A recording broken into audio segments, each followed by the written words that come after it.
내일 살게 하셔 돌아보시고 감사하시고 앞을 내다보시며 감사하시고 그 감사의 능력으로 든든히 서는 우리 모두가 되어야 할 줄 믿습니다. 오늘 우리가 읽은 말씀은 디모데후서 4장 1절부터 8절까지 말씀이고요. 설교의 제목은 죄송합니다. 복음 전하는 증인이라는 제목으로 말씀을 나눌 겁니다. 복음 전하는 증인이라는 제목으로 말씀을 나눌 겁니다. 추수감사주일에 무슨 복음 전하는 증인입니까? 라고 물어보시겠지만 그래서 제가 앞에다 한 자락을 깔아놨죠. 우리가 감사하는 삶, 정말로 감사하는 삶이라는 건 다른 거 아닙니다. 하나님이 우리가 맡기신 삶을 살아갈 수 있는 소망, 그 말씀대로 살아갈 수 있는 힘을 주시는 것, 그것이 감사의 이유입니다. 우리가 어찌 살아가야 될지를 우리가 알려주셔요. 그 중에 하나가 오늘 이 말씀 복음 전하는 증인의 삶입니다. 이 삶을 사는 것이 감사한 거죠. 앞으로도 이 삶을 살아갈 것에 대한 기대가 우리를 감사로 충만하게 합니다. 그러니 오늘 많은 것들 감사할 수 있지만 특별히 추수감사주일에 우리를 살아가게 하시는, 정말 하나님의 자녀로 하나님의 뜻대로 살아가게 하시는 하나님 앞에 감사하면서 하나님 우리에게 바라시는 바, 또 우리에게 기대하시는 바가 무엇인지 확인해 보려고 합니다. 오늘은 우리 교회 비전 5개 중에서 전도에 관한 이야기입니다. 전도, 영혼을 사랑하여 전도하는 교회, 그게 우리 교회 5개 비전 중에 마지막입니다. 우리 교회 비전이 5개죠. 앞에 셋, 뒤에 둘 조금 나뉘어집니다. 처음 시작이 예배하는 교회예요. 예배하고 교제하고 교육합니다. 이건 교회 안에서 이루어지는 일입니다. 봉사, 세상을 향해서 봉사하죠. 그리고 사랑하는 마음, 영혼을 사랑하며 전도하죠. 이건 약간 바깥쪽으로 나가는 일입니다. 우리 교회는 그 일을 합니다. 전도라는 것이 점점 사라지고 있는 게 현실입니다. 많은 젊은 그리스도인들은요, 전도 그러면 그냥 안 하는 게 아니라 그게 뭔가 잘못됐다고까지 생각해요. 전도하는 건 뭔가 잘못된 거예요. 게다가 이건 옳지 않은 거예요. 사람들의 종교를 개종하는 거, 이건 굉장히 강제적이고 폭력적인 일이라고까지 생각합니다. 그러니 전도라는 건 점점점 없어져 가고 있고요, 사라져 가고 있고 죽어가고 있는 것이 현실입니다. 그럼 우리 교회 5대 비전 중에 마지막 그 전도는 빼야지 될 것 같죠? 아니요, 우리는 안 뺍니다. 우리는 계속해서 이 전도에 대한 꿈을 꿀 거고요. 우리가 늘 41년간 마음에 품은 것처럼 영혼을 사랑하며 전도하는 그런 교회가 될 겁니다. 오늘 그 전도에 대해서 좀 더 구체적으로 보려고 합니다. 우리가 전도하는 교회인데 영혼을 사랑하여 전도하는데 우리는 어떻게 살아갈까? 어떤 모습이 우리의 모습일까? 그 모습들을 말씀을 통해서 확인해 보려고 합니다. 오늘 읽은 말씀 처음 시작을 보면요, 이렇게 되어 있습니다. 1절입니다.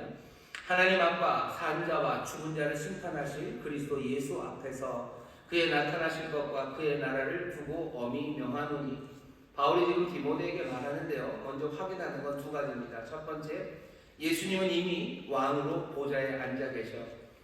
여기 보시면 이렇게 되어 있죠. 하나님 앞과 산 자와 죽은 자를 심판하실 그리스도 예수 앞에서 그의 나타나실 것과 그의 나라를 두고 엄히 명한대요. 그의 나라가 이미 있습니다. 그의 나라가 이미 있습니다. 그는 그의 나라가 있으니 그분은 왕이십니다. 예수 그리스도, 그분은 보좌에 앉으신 왕이셔. 그게 첫 번째 확인되는 내용입니다. 예수님은 보좌에 앉으신 왕이시고요. 2번째, 우리는 언젠가 그 왕이 심판주로 이 땅에 올 것을 볼 것입니다. 심판주가 이 땅에 오면 그때는 뭐 하겠습니까? 책임을 물을 겁니다. 온 세상의 주가 되시고 온 세상의 왕이 되시니 온 세상 모든 것들에 대해서 그 책임을 추궁하실 그 왕이 오실 것, 그것을 우리는 믿고 우리는 그것을 압니다.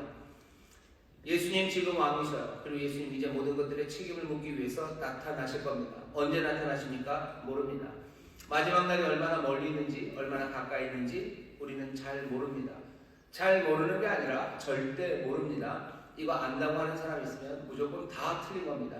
온갖 이유를 가져다 대면서 그때를 안다는 사람들, 그 사람들은 다 아니에요.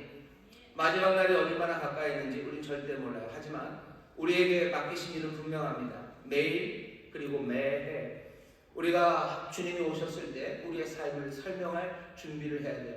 내 삶을 설명해야 됩니다. 그리고 주께서는 불꽃 같은 눈동자로 모든 것들을 감찰하시는 분이셔. 그분이 우리의 삶을 조사하실 거예요. 평가하실 거예요. 그리고 심판하실 겁니다. 그 시간에 대비해서 우리는 준비해야 합니다. 너무 염려하지는 마세요. 은혜의 주님이십니다. 우리에게 보실 것은 믿음입니다.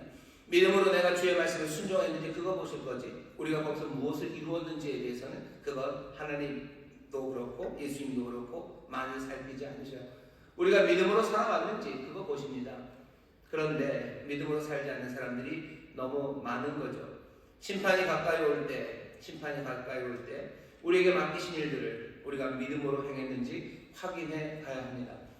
세상의 말세가 점점 가까워 오고 있는 건 분명합니다. 점점 그 시대에 다가가는 것도 분명합니다. 이 온 세상의 말세가 가까이 오는 것뿐만 아니라 내 인생의 마지막도 점점점 가까워 오는 것도 분명합니다. 바울도 오늘 그러죠. 오늘 6절에서 관제와 같이 벌써 내가 구음이 되고 나의 떠날 기약이 가까웠도다. 내가 떠날 기약은 점점 가까워져요. 주님이 그렇게 판단하러 오시는 그 왕의 귀환의 시간이 점점 더 가까워져 옵니다.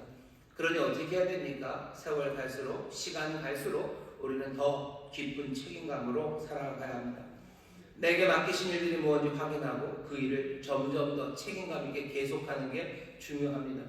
전도를 맡기셨다면 시간이 갈수록 점점 더 그 일에 대해서 책임감 있게 하는 게 맞지. 전도 우리에게 맡기신 게 분명한데 시간이 갈수록 점점 더 그 일들을 줄여들고 그 일들을 옳지 않은 거라고 생각하며 거기에 관심을 갖지 않는다면 그건 굉장히 무책임하고 위험한 일입니다. 오늘 책임감 있게 정말로 이 전도라는 것에 대해서 마음을 다시 다져봐야 됩니다. 이제껏 해왔던 그 일들을 계속해 나가고 또 가까움이 다가올수록 더 전심으로 그 일을 해야 합니다. 이 책임감 있는 전도의 일에 우리 모두가 나서야 할 줄 믿습니다. 전도뿐만도 아닙니다. 여러 가지 얘기하셨죠. 교회가 예배합니다. 교제합니다. 그리고 교육합니다. 그리고 봉사합니다. 이 모든 일에 주의 가까움을 볼수록 더 책임감 있게 더 온 마음을 다하여 함께 격려하며 일을 해 나가야 할 줄 믿습니다. 바울이 지금 그 얘기를 해요. 분위기가 자체가 그렇습니다. 내가 관제와 같이 다 부어질 때 내 떠날 날이 가까워요. 바울만 떠나는 것 아닙니다.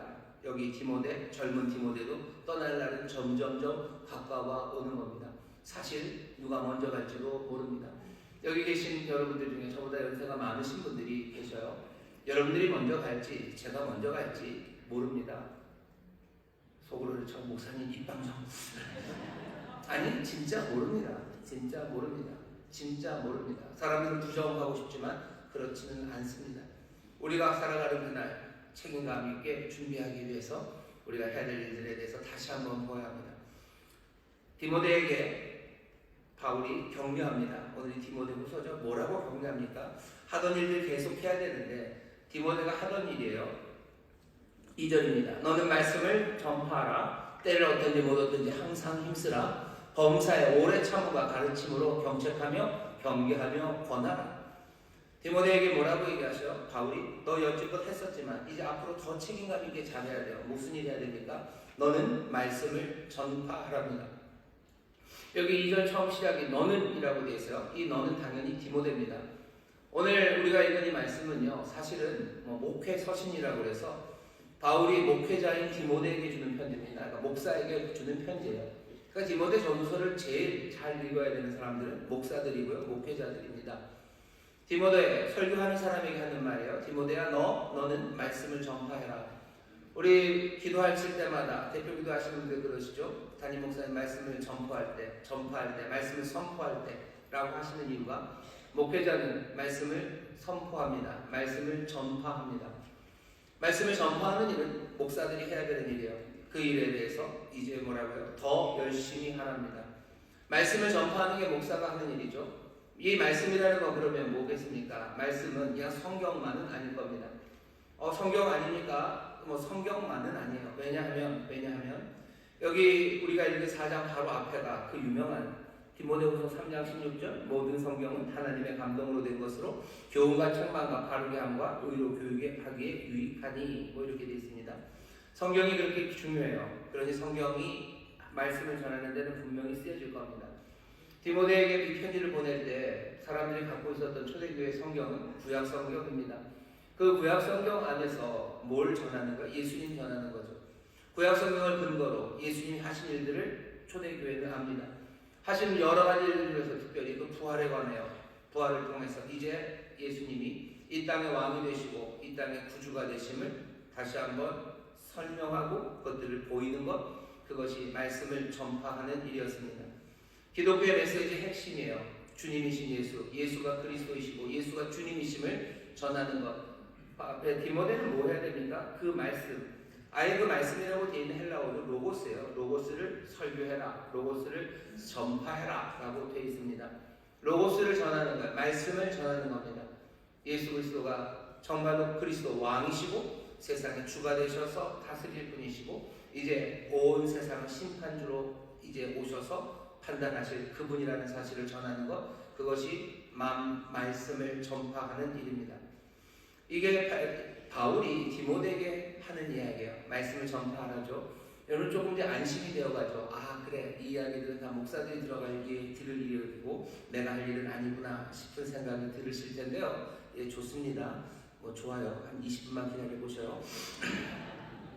그 다음에 뭐라고 합니까? 때를 얻든지 못 얻든지 목사 너는 그렇게 하려. 목사가 때를 얻든지 못 얻든지는 무슨 때겠습니까? 먼저는 나의 상황에 조금 달려있을 때가 있어요.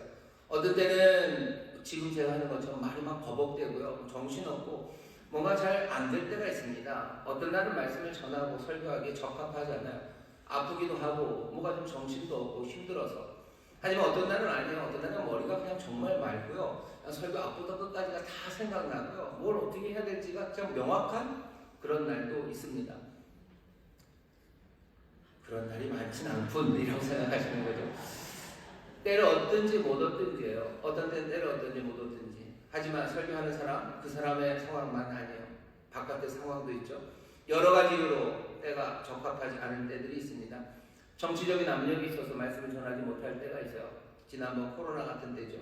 여러 가지 어려운 상황들, 그리고 잘못된 분위기, 그런 것들이 우리를 짓누를 때가 있습니다. 그러면 말씀을 전하는 게 굉장히 어려워요. 그럼 어떡하죠? 뒤로 물러납니다. 뒤로 물러나요. 사람들을, 성도들을 뭐 진리로 이끌어가고 뭐 이런 일들을 포기합니다. 포기하고 어떻게 하는 거예요? 그냥 쉬운 이야기 하게 되죠. 사람들은 설교를 싫어하는 것 같다고 생각하는 겁니다. 여기는 말씀을 사람들은 싫어하는 것 같다고 생각합니다.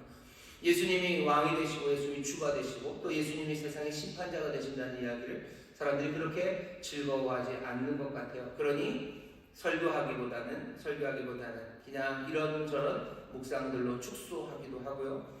또 이 설교의 내용을 사람들이 좋아하지 않을 것 같으니까 어떻게 합니까? 그냥 세상에 여러 가지 이런저런 진부한 이야기들, 일반적인 이야기들 그것들로 축소해버립니다.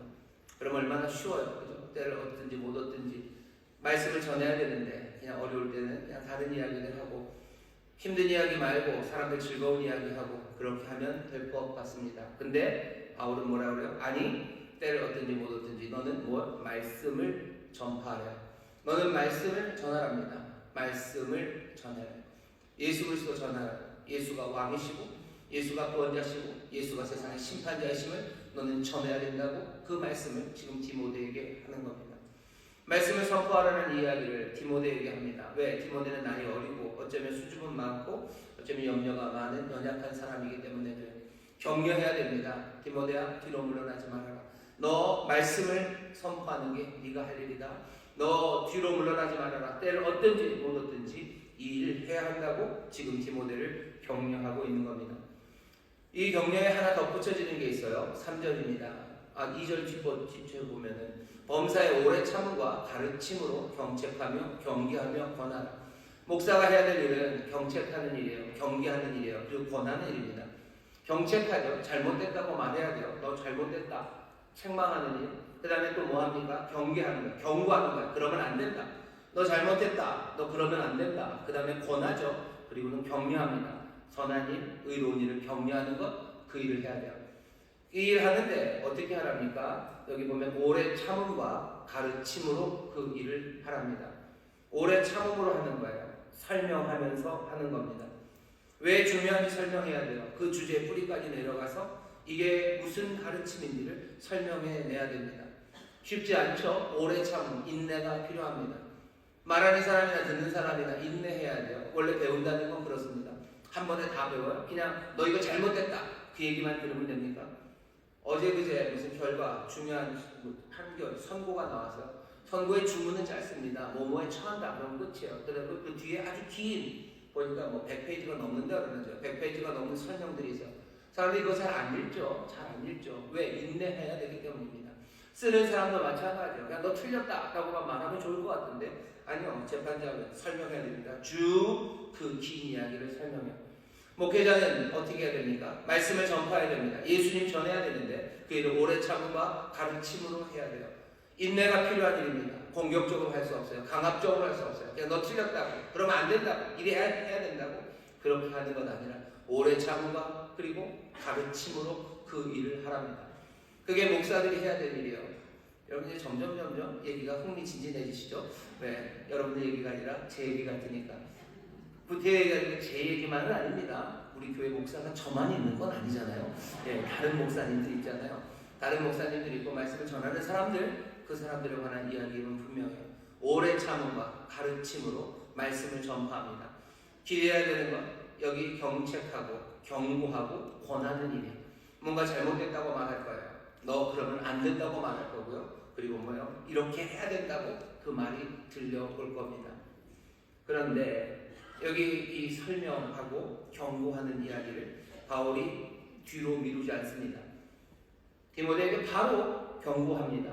바로 경고하고 그 경고를 설명합니다. 어떤 일 때문에 그러냐면 이런 일이죠. 3절서부터 보면 때가 이르리니 사람이 바른 교훈을 받지 아니하며 귀가 가려워서 자기의 사욕을 쫓을 스승을 많이 두고 또 귀를 진리에서 돌이켜 허탄한 이야기를 쫓으리라. 상황은 어떻게 된 겁니까? 머지않아 이건 지금 교회 안에서의 이야기예요. 교회 안의 사람들이 왜? 디모데는 목회자입니다. 교회 안의 사람들이 바른 교훈을 받지 않아요. 귀가 가려워서 자기의 사욕을 쫓을 스승을 많이 두고 그 귀를 진리에서 돌이켜 허탄한 이야기를 쫓을 겁니다. 무슨 얘기입니까? 나에게 정말로 중요하고 필요한 그 이야기, 그 가르침에 귀를 기울이지 않아요. 나를 믿음 안에서 건강하게 하는 그런 말씀에 귀를 기울이지 않아요. 사람들은 다른 것들 찾아갑니다. 의사 선생님한테 갔더니 의사 선생님이 당신 살려면은 이렇게 해야 된대요. 이거 먹으면 안 되고 이거 먹으면 안 되고 이거 먹으면 안 된대요. 그러니 화가 나기도 하고 힘들죠. 그럼 어떡합니까? 사람들은 다른 의사를 찾아가요. 언제까지? 그거 먹어도 된다고 하는 의사